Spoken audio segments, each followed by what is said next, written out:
अस्सलाम वालेकुम friends, techno Ejaz में आपको खुशामदीद। अस्सलाम वालेकुम friend, this Ejaz from the medicine सरकार। ये जो अभी आपने एक इंट्रो सुना वो गलती से हो गया, मिस्टेक हो गया, लेकिन मैंने कहा चलो ऐड कर दूं, इससे क्या होगा, प्रमोशन हो जाएगा। प्रमोशन से फिर मुझे याद आएगा कि ये जो इंट्रो मैंने किया है टेक्नो इजाज़, ये मेरा चैनल है, यूट्यूब पर है, मोबाइल्स के हवाले से, मोबाइल की रिव्यू, मोबाइल की यहाँ पर कंपैरिजन और उस अपना ओपिनियन शेयर करता हूँ कि आपको कौन सा स्मार्टफोन किस प्राइस टैग में लेना चाहिए, कौन सा बेटर है, तमाम डिटेल इसमें मैं प्रोवाइड करता हूँ। लिंक डिस्क्रिप्शन में मौजूद है, आप जाकर ज़रूर चेकआउट कीजिएगा और प्लीज़ उसको सब्सक्राइब करें। भाई का चैनल है, उसको तो सपोर्ट करना चाहिए। चलिए, बहुत हो गया इंट्रो और प्रमोशन वगैरह, अब अपने सीधे एक अपने पॉइंट पर आते हैं। पॉइंट ये है कि आज का जो मौजू है वो है लोरनाज़िकेम या ऑर्नो। आज मैं मेडिसिन भी साथ लाया हूँ, क्योंकि ताकि आप लोग ये ना सोचो कि बग़ैर डब्बी बग़ैर गोलियों की ये बंदा आ जाता है और शुरू हो जाता है। तो आज मेरे पास दवाई भी है और इसी दवाई के बारे में आज मैं आपको बताने वाला हूँ कि ये दवाई क्या है, ये दवाई कौन सी बीमारी को ठीक करती है, कौन सी बीमारियों के ख़िलाफ़ काम करती है, इसके अलावा इसकी डोज कितनी है, कितनी मिकदार में इसको इस्तेमाल करना चाहिए, इसके साइड इफ़ेक्ट्स क्या है, प्रिकॉशन एहतियात क्या है, कौन कौन सी एहतियात करने चाहिए और क्या प्रेगनेंसी और ब्रेस्ट फीडिंग वगैरह में इस्तेमाल कर सकते हैं। तमाम डिटेल इस वीडियो में आपको मिलेगी। तो मेक श्योर वीडियो को अंडर कीजिएगा, जल्दी से वीडियो को लाइक करें, शेयर करें, सब्सक्राइब करें, ताकि आपको मिले बर वक्त हमारी नई वीडियो की नोटिफिकेशन। लोरनाज़िकेम या ऑर्नो, ये एक फार्मूला है, जेनेरिक नेम है, और ये जो है ना, ये एनसेड ग्रुप से ताल्लुक़ रखता है, non steroidal anti inflammatory drugs. ये वो ग्रुप है जो कि दर्द, बुखार, सोजन, इन्फ्लेमेशन, इन तमाम चीज़ों में इस्तेमाल होता है, जैसे कि पेनाडाल, आइबुप्रोफन, एनसेड्स जो दांतों में इस्तेमाल हो जाता है, दांतों को दर्द को करने के लिए ठीक हो जाता है। इसके अलावा पायरोज़िकेम, नेप्रोक्सन, बहुत सी मेडिसन है, कम से कम 10-12 मेडिसन है जो कि इस ग्रुप से ताल्लुक़ रखता है। तो ये भी उसी ग्रुप से है, एनसेड ग्रुप से, और इसका नाम है लोरनाज़िकेम। अब चूंकि ये एक जेनेरिक ब्रांड है, जेनेरिक फार्मूला है, तो जाहिर है फार्मूले पे तो कोई भी कंपनी दवाई नहीं बनाती, उसने अपनी मशहूरी भी तो करनी होती है। तो लिहाजा हर एक जो कंपनी होती है वो अपने फार्मूले पर अपना एक नाम देते हैं। अब जिस तरह की ये जो कंपनी है सामी, इसने लोरनाज़िकेम का फार्मूला इस्तेमाल करके इसको अपना नाम दिया है ऑर्नो, ORNO, ठीक है। तो इस तरह और भी कंपनियाँ हैं जिन्होंने अपने अपने हिसाब से अपने नाम दिए हैं, जैसे कि एकाबिल, जिका रैपिड, एटकेम, लोरनेक्स, जेफोन फास्ट और लोरसेट पी। अगर इनमें से कोई भी दवाई आपके पास है और आप देखने आए कि आप मैंने ये दवाई देखनी है, तो ये कुछ दवाइयाँ हैं, मैं इसकी पिक्चर लगा दूंगा यहाँ पर, तो आपको आसानी होगी कि आप जो दवाई देखने आए हैं ये वही दवाई है। तो लिहाजा आप देखिए, हर कंपनी अपने हिसाब से दवाइयाँ बनाई हैं, तो इसलिए कंफ्यूज मत होइए। फार्मूला ज़रूरी चीज़ होता है, ब्रांड नेम इतना ज़रूरी नहीं होता। वो तो आप कोई भी ख़रीद लो, तकरीबन इफेक्ट उतना ही होता है। फ़र्क होता है तो सिर्फ कीमत का, क्वालिटी में इतना बड़ा गैप नहीं होता जितना प्राइस में इतना बड़ा गैप होता है, तो इसलिए ज़्यादा कंफ्यूज होने की ज़रूरत नहीं है। तो बात होती है इसके इंडिकेशन के बारे में। अगर इंडिकेशन की बात करूँ तो ये सबसे पहले इस्तेमाल होता है पेन में। पेन चाहे कहीं पे भी हो, बाजू का पेन हो, यहाँ पर दांत का पेन हो, सिर दर्द का पेन हो, लेकिन ज़रूरी नहीं, क्योंकि हर इसका अपना एक अल्टरनेट है। जैसे कि दांत दर्द में आप एनसेड इस्तेमाल कर सकते हैं, लेकिन साथ में लोरनाज़िकेम भी इस्तेमाल कर सकते हैं। सर दर्द में आप ब्रूफेन इस्तेमाल कर सकते हैं, पेनाडोल इस्तेमाल कर सकते हैं, लेकिन स्टिल आप ये भी इस्तेमाल कर सकते हैं। यहाँ पर जोड़ों का दर्द हो, ठीक है, आर्थराइटिस हो, किसी को जोड़ों का जो एक बीमारी है पुरानी अच्छी खासी, तो उसमें इस्तेमाल कर सकते हैं, ठीक है। इसके अलावा स्वेलिंग, वो कहीं पर भी हो, इन्फ्लेमेशन हो जाए, दाना निकलता है वहाँ पर सूजन हो जाए, कहीं पर ठोकर लग जाए, उस वजह से स्वेलिंग हो जाए, तो उसको ठीक करने के लिए आप लोरनाज़िकेम को दे सकते हैं। अगर बुखार हो जाए, किसी को पेनाडॉल नहीं है, तो लोरनाज़िकेम दे सकते हैं।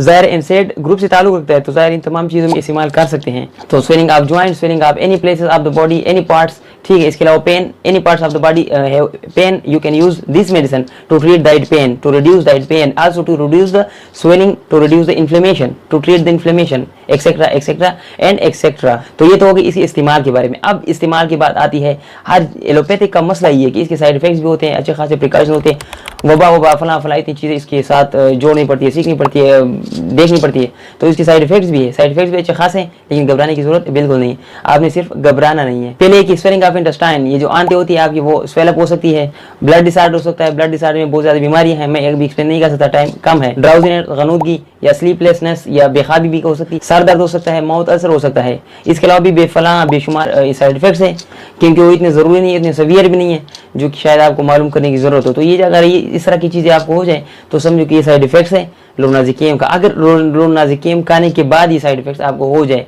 और ये ज़्यादा अरसा इस्तेमाल करने के बाद ये नहीं सोचा कि यार ये तो मैंने एक गोली खाई है तो माउथ अल्सर होगा, नहीं, ज़्यादा गोलियां खाने से माउथ अल्सर होगा या ब्लड डिसऑर्डर होगा या इंटेस्टाइनल स्वेलिंग होगा। अब बात करते हैं कुछ कांट्रा इंडिकेशन के बारे में। कांट्रा इंडिकेशन से मुराद ये होता है कि जब एक पर्सन में एक बीमारी होती है और वो कोई गोली खा रहा हो तो जो मसला उस मरीज में है तो वो जो गोली वो सूट नहीं करती, क्योंकि उस गोली की वजह से वो बीमारी ज़्यादा बढ़ सकती है या और बीमारियां हो सकती है उस मरीज को।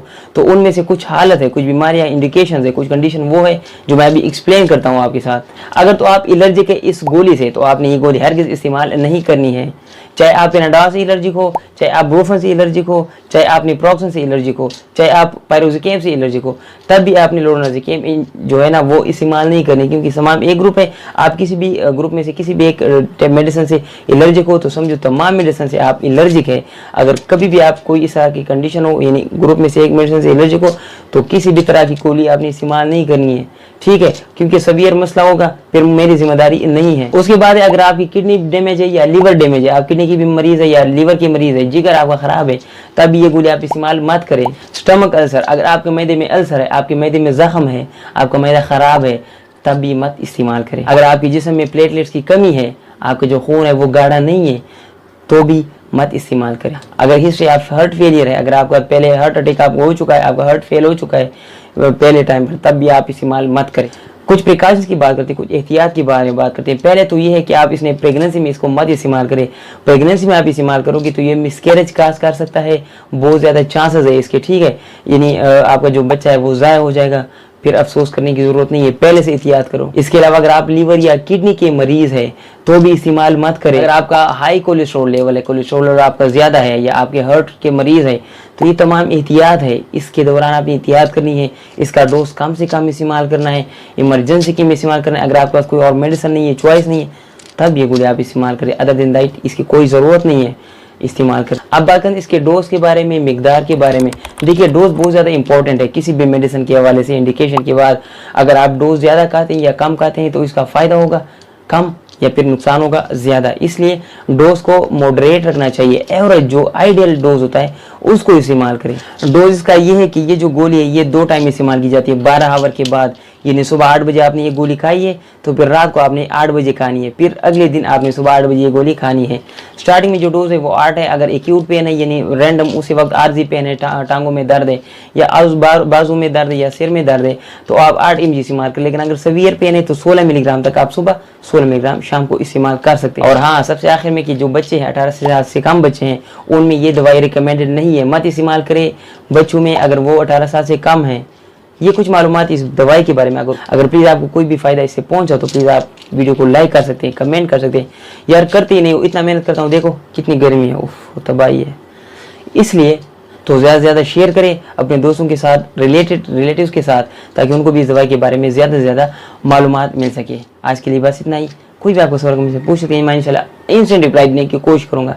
अपना ख्याल रखिएगा। जी जैसा नहीं कहा, अल्लाह हाफिज़।